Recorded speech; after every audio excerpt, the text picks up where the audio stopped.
you have messed up your plots or the deer have overbrowsed it, you still have time to save your plots. So what is going on, everybody? Matt with Outdoor Believing, and we're back and at it again. But today we're in the woods. That's right, it's that beautiful time of year again. It's almost deer season. You can almost feel it in the air. It's starting to get a little bit colder at night. It's just, I love it this time of year.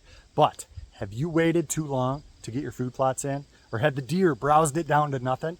Or did you just not get anything to come up because we've had very little rain for this planting season? Either way, I'm going to show you exactly what I do to get a late season plot put in, have something for the deer to eat, and bring them in to get them in for that shot. So let's show you what I do. Stay tuned. All right, guys, here we go. We're actually doing two plots today. We're doing the big food plot, which you guys have probably seen in the past. I did a video on it prior to this. It's about an acre food plot. This is one of our micro food plots. So I'm going to be showing you both, showing you exactly what we do to get a late season plot put in. If you've watched my videos in the past, my wife and I have doubled up out of this blind before. We've gotten a couple nice does out of here. She actually got her first buck out of this blind. Very nice 7-point. Either way, we had a lot of weed growth this year in this plot. And so I came in here a couple days ago and I just mowed down where I'm going to be planting the plot. And it's still got a lot of grass in it. It's got a lot of leaves. I'm going to have to rake out some of the leaves because you really need that seed to soil contact. I'm doing a no-till method. This is just kind of a throw and grow, but I'm using a couple specific items that I think are key to get your plot growing extremely fast and extremely lush this year. So first thing is first, I'm going to show you what I'm using. Now there's a couple different things I'm going to be putting down in a couple different steps. So make sure you watch the video all the way through to make sure that you don't miss one of the most important steps, which is towards the end. The first thing that we're going to do, the seed is extremely important for this time of year, for something that you can get to grow, and it's actually going to grow even after the first frost, is cereal rye, also known as winter rye. I get this at my local feed mill, granary, anything like that. Now this isn't rye grass, it's cereal rye. Okay, this is a grain. The animals love it.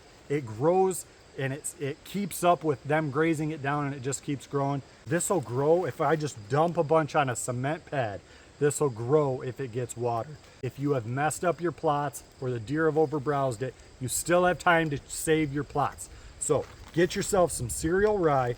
We're going to be putting this is about 1/8 of an acre plot, give or take. I'm going to be putting 50 pounds down on this right now, and I'll probably put another 50 pounds down a week before October, maybe even the first week of October. Right now it's the first week of September, and it's the perfect time to plant because we're going to have rain coming tonight, and this is just, it should work its way into the soil.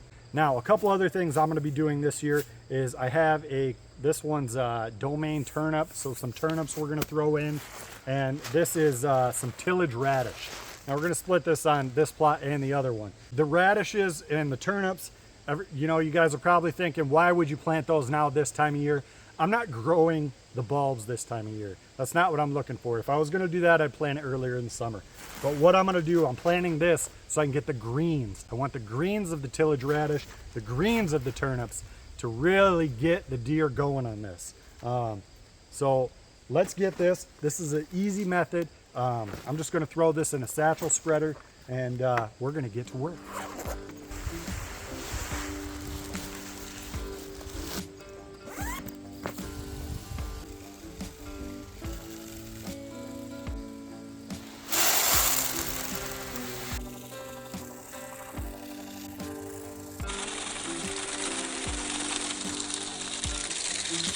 We got the rye down. Now we're going to put some of the tillage radish down. I think this is 4 pounds. I'm probably going to put maybe a pound down in this, if that. I'm not putting a ton in here of this one. And then I'm going to put maybe 1/4 of the turnips in as well. This is a very small seed, but this gets a lot of leaves out of that. So now for the turnip. This is a super small seed. I don't know if you guys can see that. You gotta be careful with this when you do it like this.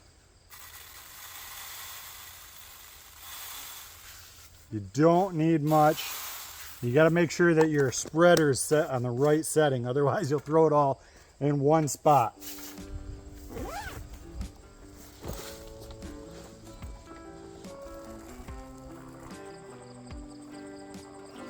the seeds down, the next step is to fertilize.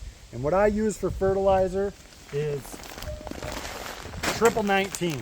Now on this little plot, I'm just going to use 50 pounds right now. When I come and reseed again in like 2 to 3 weeks, I'll probably put another 50 pounds of fertilizer down on this plot, and then the rest of it's going to go on the big plot, which is about a full acre.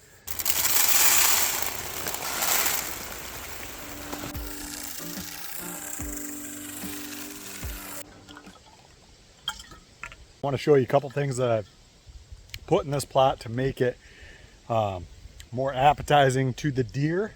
So first off, there's the old blind that is going to get torn down next year, and we're going to put a new one up. But we got a couple crabapple trees. They're not doing too great. There's another one right there. They're starting to come back.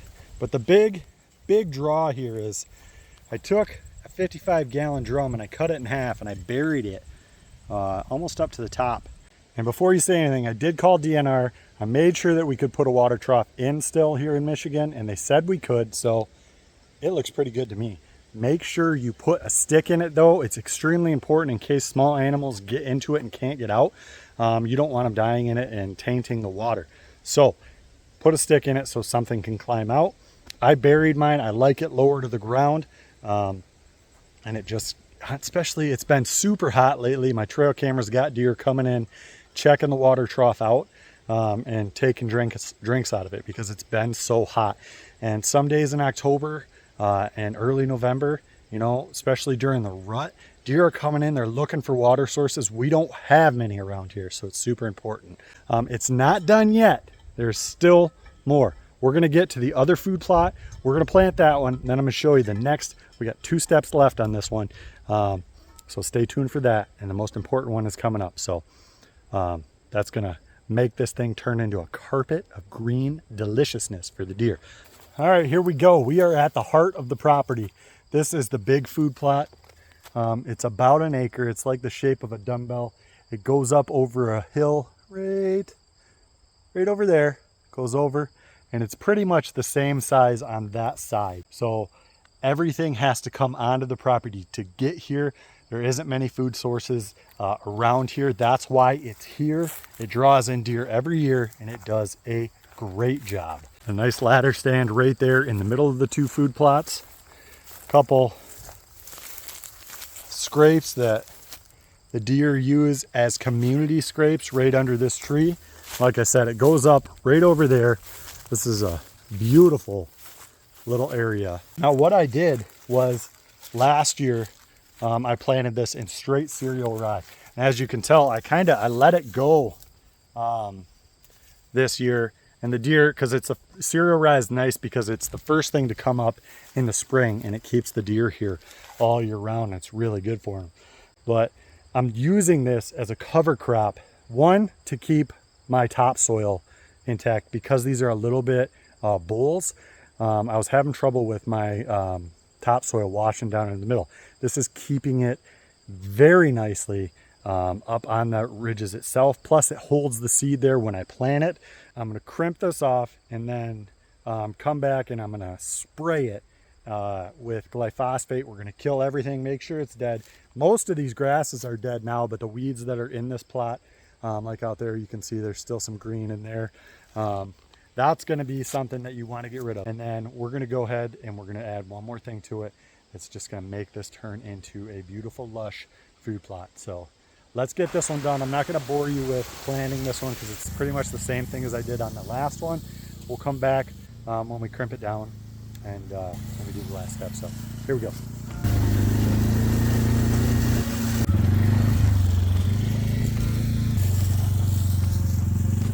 Check this out, guys. I just noticed these two. Look at that. That is not by me. There are fresh scrape lines in those.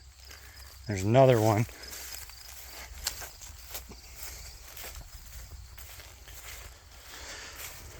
Right here. Same thing. Fresh scrape, deer track right there, scrape lines from their claws. I'll bet he's staying right up in there. This is perfect. We had a couple bucks in this food plot last year that were really active in this plot.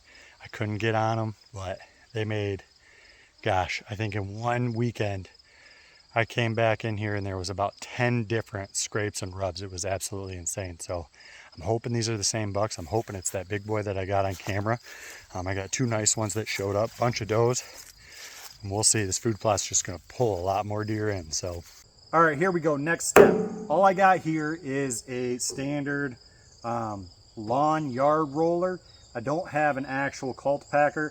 This works just fine. All you're trying to do is optimize the seed to soil contact. And then I already did the big plot and I'll show you here, but it takes anything that's taller and it breaks it down, and it's gonna work as a thatch on top. So this has about, I don't know, a quarter to a third of water, so it's kind of heavy. So it's gonna break those stems down. Then I'm gonna go and I'm gonna spray it with 41% glyphosate and kill it.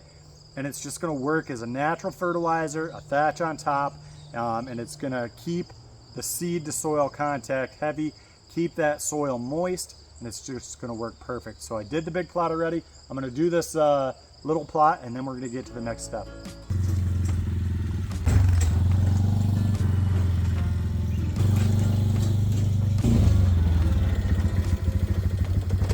And that's it. This plot's not big. It was super quick. You don't even really need to use a cultipacker or a lawn roller if you don't have to. If you have a quad or something like that, a car, anything that you can get to the food plot, you can just roll over it a bunch of times, as much as you can. It's really optimizing that seed to soil contact, super important. And like I said, if you got longer weeds, works perfect to get a thatch on top. So we're gonna spray the 41% liquid weed killer. It's 2 ounces to a gallon. We're gonna spray this, we're gonna get going, and then we're gonna use a bigger sprayer for the big plot. So we're gonna kill all the weeds.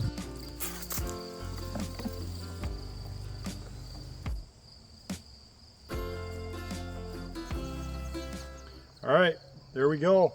We did the pull behind for the big plot and did the hand sprayer for this one. It's all you really needed. You don't need giant equipment. I could have used the hand sprayer for the other plot as well. It just would have taken more time. So now we're on to the last and most important step. Here we go. Time for the final and most important step in my mind. Now it is the next day. I ran out of time last night and I really wanted the glyphosate to sit and soak in to all the weeds and the grass and everything. Now what I usually do is I'll let the glyphosate sit on the grass for about 2 hours. By that time it's pretty much stuck to the plant. It's not gonna come off. But now is the most important step. I spray Plot Start. Now I'm not sponsored by them at all. I just use this and I have been for years now and I love this stuff. I haven't limed these fields in a couple years and my pH it's not great. It's okay, but not great. Plot Start is liquid calcium and it kind of works as a liquid lime. What it does is it helps the seeds and plant absorb the nutrients that it needs to really grow and flourish and give it that nice kick of energy. So I love this stuff. Like I said, I'm not sponsored, but I use this every year now and it has guaranteed that my plots grow and they work great. So that's what we're gonna do now. It's 2.5 gallons to 5 gallons mixed with 25 gallons of water per acre. So 2.5 to 5 gallons per acre is what you want. I can't say anything bad about this. It's a good product. So we're gonna get spraying this plot, and we've already sprayed the big plot this morning, and it's looking great, and I am excited for this year. So let's get to going on this one, and then I'll show you guys the final product of both the plots.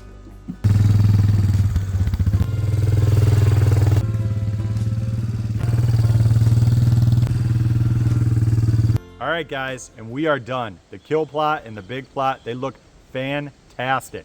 We have seeded, we have fertilized, we've crimped it, we've used glyphosate, and we've used the Plot Start. And the Plot Start, like I said, I'm not sponsored by them, but I love the stuff. It hasn't failed me yet. I've been using it for years, and it just kicks that plot into gear and gets a nice, lush carpet.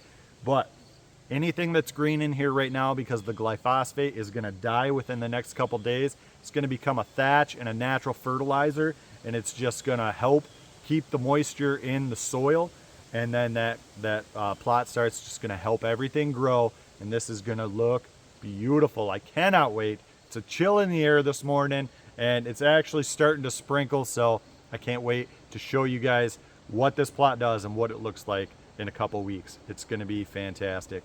So throw it in the comments. Let me know if you guys have ever done anything like this, but it's not too late. If you guys have had a failed food plot, if the deer have overbrowsed it, or if you just didn't have time to get to it because of lack of rain or anything else, you still got time. Cereal rye, get those greens out. It'll attract the deer. The deer absolutely love it, and it lasts past the first frost. So I love it. I put it out every year. That's all I got for you today. So hopefully you guys liked it. Hopefully you learned something. And until next time, you guys have a good one.